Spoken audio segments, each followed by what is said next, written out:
Good evening y bienvenidos to Chicago Tonight, Latino Voices. I'm Hugo Balta, WTTW News Director and your host. Thanks for sharing your Saturday evening with us. On the show tonight, there's a lot more than candidates to consider in Chicago's 2020 election. A group of local journalists helps us better understand four big questions on the ballot. To this country, we are contributing a lot. We throw it back to 1994 in a fiery conversation about immigration that echoes themes we still hear today.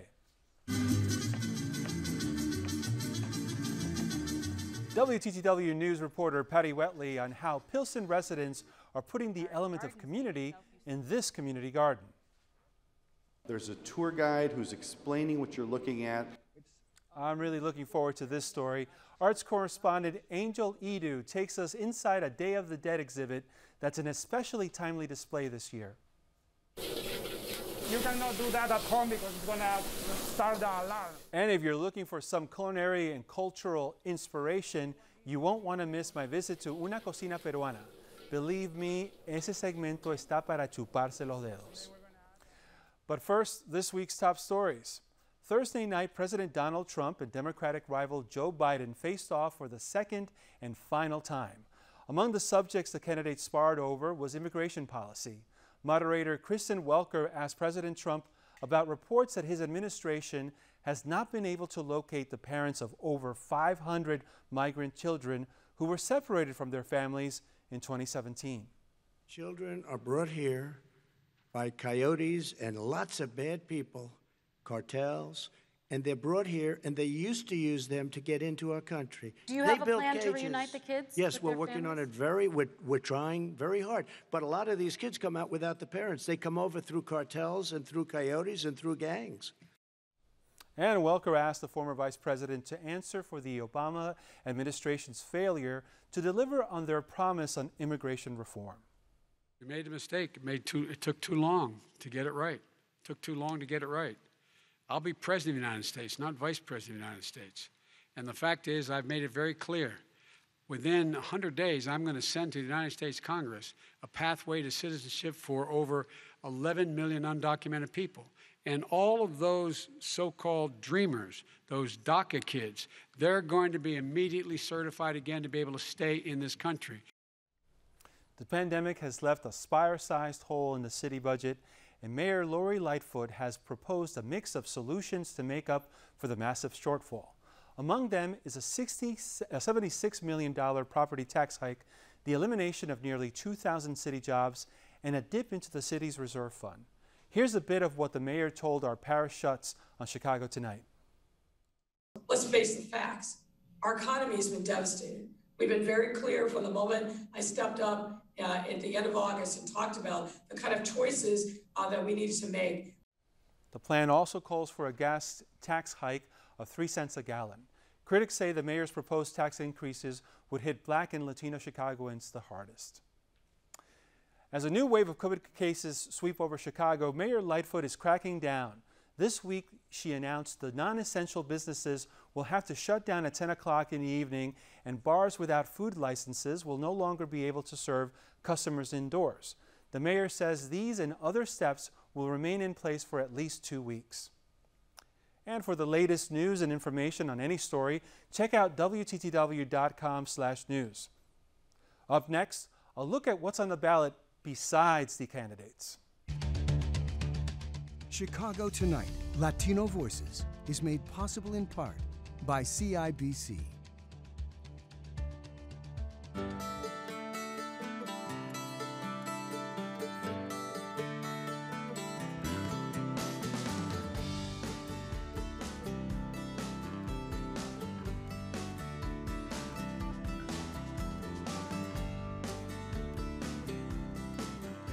In addition to casting their votes for political candidates this election, Chicagoans are also making their voices heard on political ideas, from what constitutes fair taxation to how we approach sustainable development, all via ballot referenda. We've got a group of top-notch local journalists to walk us through it. Alex Arriaga, civic reporting resident for City Bureau, Linda Lopez, reporting fellow for City Bureau, and Jackie Serrato, editor-in-chief of Southside Weekly. Welcome to all of you. Alex, let's start with you. Give us a quick summary of the so-called fair tax amendment that's being proposed. Sure. So I think we're all hearing a lot about the fair tax amendment right now. There's a lot of money and advertisements going in both in favor and opposed to the amendment. Voters are not deciding on the rates themselves. Voting yes, if that passes, only amends the Illinois Constitution to allow for a graduated tax system. So right now, everyone in Illinois pays the same rate at 4.95%. If the amendment passes, it would make effective legislation proposed by Governor J.B. Pritzker that would raise taxes on those who earn $250,000 or more a year. So Alex, do Black and brown communities support the amendment? What are you hearing? So in our reporting, we've really focused on reaching out to immigrant communities and leaders who advocate for immigrant communities. And what we're hearing is not only do a lot of the networks that they serve make less than $100,000, so they will not see their income tax increase, but they also rely a lot on social services that would benefit from increased revenue coming in from those who may end up paying higher taxes. One last question, Alex. What has happened in states that were successful in passing progressive tax legislation? So what's interesting is there's already graduated income tax that everyone pays at a federal level, and there are some other proposals in states like Alaska, Arkansas, and Colorado have similar ballot measures. Earlier this year, last month, New Jersey passed a tax on millionaires. The ballot measure in Arizona is to tax those who make over $250,000 to ensure adequate funding for public education. So those will be some interesting ballot measures to watch, similar to Illinois'. Thank you. Now, in addition to the statewide graduated tax referendum, there are also 3 citywide non-binding referenda. Jackie, if they're non-binding, why should anyone care? Well, politicians and legislators can use the results of these referenda to show what is the public opinion on different issues. So if they're presenting a proposal in city council or in the state legislative chambers, they can point to these referenda and say, this is how the public feels about such and such issue. Now, one of those non-binding referenda asked if the city should, quote, act on to ensure that all the city's community areas have access to broadband internet. Now, Linda, the city and state have already set up programs to connect residents. Who are the communities left without access that such a policy could help? So a recent report by Kids First Chicago and the Metropolitan Planning Council showed that about 1 in 5 children in Chicago under the age of 18 lack access to broadband, particularly Black and Latinx children. So thinking about which communities those are in the city of Chicago and how something like increasing broadband access could help those students, particularly now where we're in an era of remote learning. No other major cities in the U.S. have municipal broadband access, though some have tried, like Philadelphia and several smaller cities have been successful. But Linda, would such a proposal even be realistic for a city as big as Chicago? That's a good question. I think broadband internet in general right now is a really big part of the conversation. I think especially with COVID transitioning so much of what we used to do in the workplace and in public realms into the home. So internet access, I think, is a big part of the conversation. And other cities and other states are looking at how to increase access. Like earlier this year, Seattle released a report called Internet for All, which kind of tried to outline different recommendations to increase access. And California is also looking at how to get state agencies to speed up their process in terms of how they're providing access to residents across the state. Now here's another non-binding referendum that was this question. In creating the citywide plan for continued growth and sustainability, should the city of Chicago place equal focus on the goals of resiliency, equity, and diversity? Are there specific goals that this referendum might advance, particularly in Black and brown communities? Jackie, who's intended to be helped by this? Ideally, Black and brown communities. I think the question is very straightforward, but I think that before we can talk about growth in the city of Chicago, which oftentimes means prioritizing tourism and real estate development, we have to talk about stopping the displacement of Latinx residents from their historical neighborhoods and also stop the outmigration of Black residents from their communities. I think that as the city imagines its future, it absolutely must be done with an equity lens if it wants to remain authentic to its identity and include its workforce.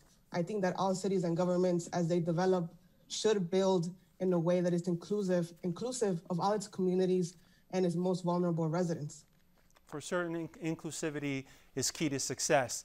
Now, in the 29th Ward, Alderman Chris Taliaferro introduced the last citywide non-binding question asking whether the city should restrict the sale of possession of assault weapons. Jackie, do we need a referendum to get legislation like this on the table? Is anyone in the city council opposed to such a legislation? Well, I think what's interesting is that variations of this question have been on the ballot before, but at the city, county, and state level. So it's unclear to me what kind of results they have yielded in the past and what kind of results we're going to expect from this ballot question. But one thing that we should keep in mind is that even though most progressives might vote yes on this referendum, there are some progressives of color who are taking a pause. They understand that criminalization around gun ownership disproportionately affects Black and brown residents because of the way that it is enforced inequitably. Law enforcement targets communities based on where they believe gun violence is taking place. And even though we know that weapons are crossing state lines into Chicago from Indiana and surrounding states, there isn't the same energy to stop gun trafficking and even prosecute straw buyers. Alex Arriaga, Linda Lopez, and Jackie Serrato, thank you so very much for your time and for your insights. Thank you so much. For the invitation. And be sure to check out our WTTW News Voter Guide that offers special election coverage and details on specific races. There you can search for candidates by race or district and hear from them in their own words. That's at WTTW.com/voter guide. Up next, many of the arguments against immigration have remained the same for decades. In this throwback clip from a 1994 panel debating immigration, activist Margarita Klein responds to the suggestion that immigrants don't contribute to their adopted country. We're discussing Proposition 187 in California and some of the national implications it raises. Ms. Klein, your reaction to that argument that, that illegal immigrants take away jobs from low-skilled people who are here in this country legally? Well, he said two things I really very upset about it. The first one is the undocumented immigrants. They don't contribute to this society or to this country in the numbers, you know, in the whole numbers of immigrants in this country, legal or undocumented, you know, show. And I don't agree with that because I work with immigrants, documented and undocumented, in Chicago's North Side. And I can tell you, you know, they work, they pay taxes, federal taxes, city taxes, state taxes, and they cannot fill it up the form to recover those taxes in April. Where that money is going to? They are not applying, they don't qualify for public health. They don't qualify, you know, for several services. Even though they don't qualify for, you know, when they are living in layoff, they cannot even apply, you know, for compensation. And the second, so what are we talking about? And the second point you wanted to make, then I'll give you a chance to respond. And the second point, you know, I think it's upset me a lot when we are considering the people only on numbers. You know, what that means, numbers, money, it's all what you are considering. You know, the immigrant, undocumented and documented to this country, we are contributing a lot. Mr. A vacant city-owned block is the latest battlefield in Pilsen on the war against gentrification. WTTW News reporter Patty Wetley joins us now with news about a half-acre vacant lot that has residents on the southwest side cheering. Hey Patty, welcome to the show. Hey Hugo, great to be here. So tell us about El Paseo Community Garden. How did it get its start? Yeah, the garden was founded in 2009 and it sits on land at about 21st and Sangamon that was always approved for community garden as part of an adjacent affordable housing project. but there was never any funding allocated for it. No remediation was done on the site. And members of the community more or less took it into their own hands to kind of bootstrap a garden. And it has, you know, blossomed ever since, just with a core group of volunteers and community members who are really dedicated to making this garden a community hub. Now, Patty, earlier this month, City Council okayed the half-acre expansion for the garden. Originally, the directors of the garden said they worried that the plot would have become a luxury condo development. Now that they have it, what do they hope to do with it? Well, this is a great part of what happened. The community garden sits along what the city has proposed to become the Paseo Trail, kind of like the Bloomingdale Trail. And people are worried that similar gentrification and skyrocketing real estate prices could accompany that.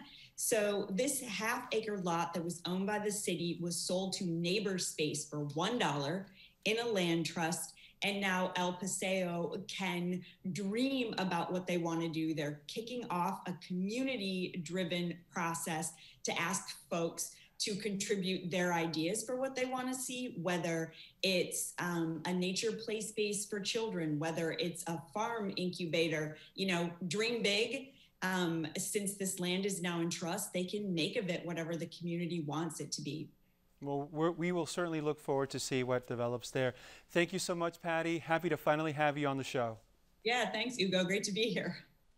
And you can read Patty's full story on our website, where you can learn more about, and this is pretty cool, how the community garden is contributing hops to help produce a local beer. It's all at wttw.com/news. Ofrendas, Flor de Muerto, y La Catrina. The National Museum of Mexican Art is making its annual Day of the Dead exhibit available with virtual tours. Art correspondent Angel Edu headed to Pilsen to see how they're making the celebration of life accessible to people from Chicago and beyond.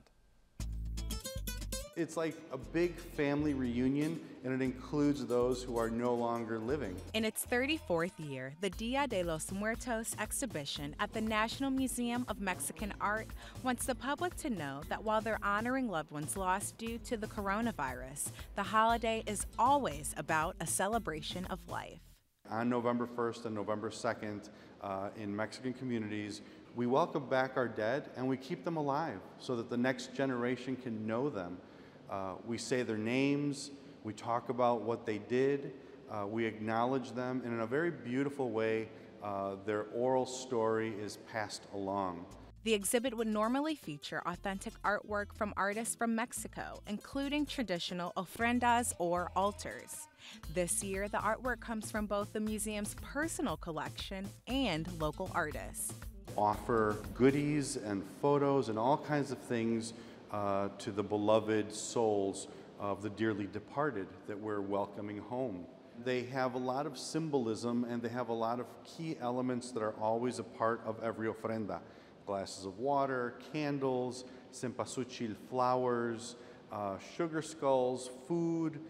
Those are sort of the main elements. This year, the artists who created these installations, oftentimes they pick social issues in society, ideas of immigration, ideas of ecological justice, as well as Black Lives Matters and a lot of the social unrest. Despite being closed to the public, the museum is offering virtual tours. A camera person who goes through the gallery, there's a tour guide who's explaining what you're looking at, and people could ask questions. We've reached classrooms as far away as California and Texas, plus local Chicago public schools, and then universities and many other groups. But the exhibit doesn't stop there. The museum is also offering online activities and workshops that offer perspective on life and death. It allows us to look at life and death and really accept them as one and the same. In other words, there is no life without death, and no death without life. It's a holistic understanding, and it's a really healthy way to understand the inevitable. For Chicago Tonight, I'm Angel Edo. What a great story. Tours are free on the weekends, offered in both English y Español, and run through December 13th. Visit our website for more information. Now up next, we bring you a taste of a local Peruvian restaurant in a new feature called Sabor Latino. But first, to Brandis Friedman and a look at tomorrow's show. Hugo, we've got another great show, starting with reaction from the Chicago Teachers Union on returning to in-person learning, how African-American sororities are stepping up for one of their own, and a classic soul song gets an update. That's tomorrow at 6 on Chicago Tonight, Black Voices. Now finally, I might be biased, but I think that Peruvian cuisine is some of the best in the world. El País de Mis Padres blends history with its varied geography, yielding a fascinating food culture. For a new feature we're calling Sabor Latino, I sat down with Acre Restaurante's corporate chef Jesus Delgado to talk about making Peruvian plates for Chicago palates at Tanta and River North. Muchas gracias, Chef Jesus Delgado, por tu tiempo. You and I have in common that we're Peruvians, and we're famous for our hospitality. Tell us about trying to replicate some of that here at Tanta.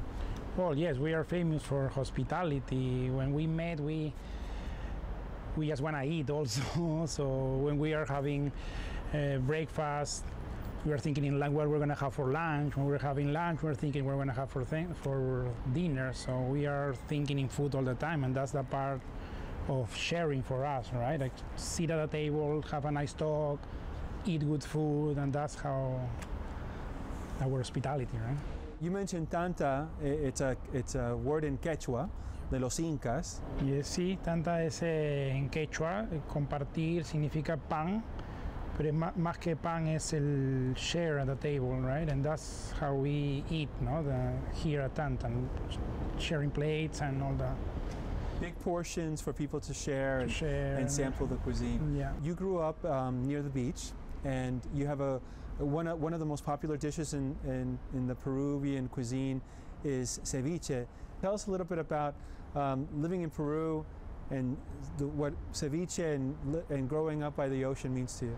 Well, for me, ceviche means beach. Sunny day on the beach, eating fresh fish direct from the ocean. In Peru, we eat ceviche in the mornings. Like first thing in the morning, you wake up and you go to grab a leche de tigre or a small ceviche, and then your day starts. But here, I was afraid to how people is going to react to that. Where we opened at the beginning just for dinner. I was in charge of the ceviche bar, making sure the ceviche were right, perfect for them, and I mean, I was surprised about that. The people love ceviche.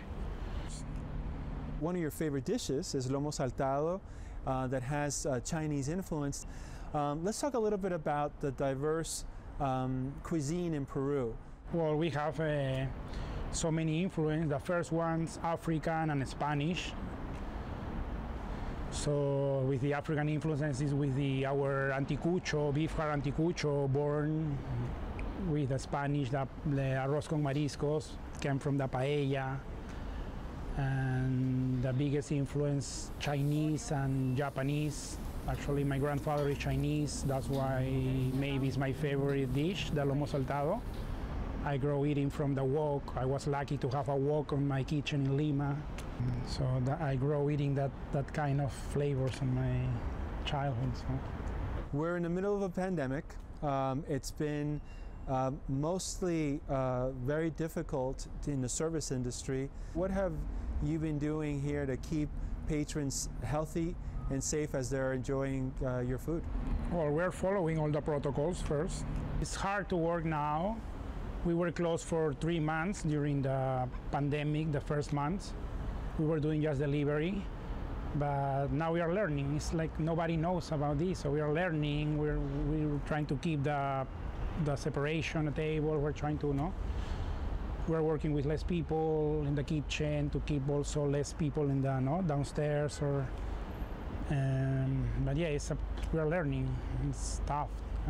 What inspired young Jesus Delgado to pursue a career, a profession in the culinary arts? What was it? Can you share that moment where you're like, I want to be a chef? I think since I was a kid, like in my house, I think the men are who cook. My grandfather, he was cooking all the time. My father, he made the best lomo saltado for me. So I think that's in the family. and also the sharing. When we were inviting people, like my house was big family, so many friends. And when we had meetings, it was like 50 people in my house eating. So we were making food for 50 people, sharing everything. So that's what I got in love with seeing how you can get all the people together. And yeah, since I was a kid. And now this is where I have to say that I love my job. I got a chance to taste that delicious lomo saltado you just saw after watching Chef Delgado cook it in just a few minutes. If you want to make your own en tu cocina this weekend, head over to our website to see how he makes the dish. And that's our show for this Saturday night. Be sure to check out our website, wttw.com/news, for the very latest from WTTW News. And join Brandon Friedman tomorrow night for Chicago Tonight Black Voices. For all of us here at Chicago Tonight Latino Voices, I'm Hugo Balta. Thank you very much for sharing part of your weekend with us. Stay healthy, stay safe. Muy buenas noches.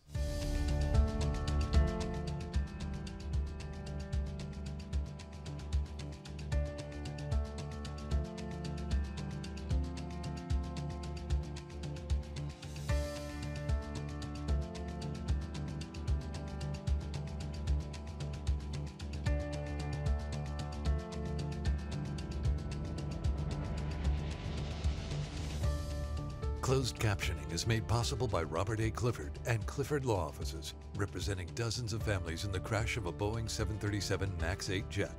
Mr. Clifford has been named lead counsel in litigation in federal court in Chicago.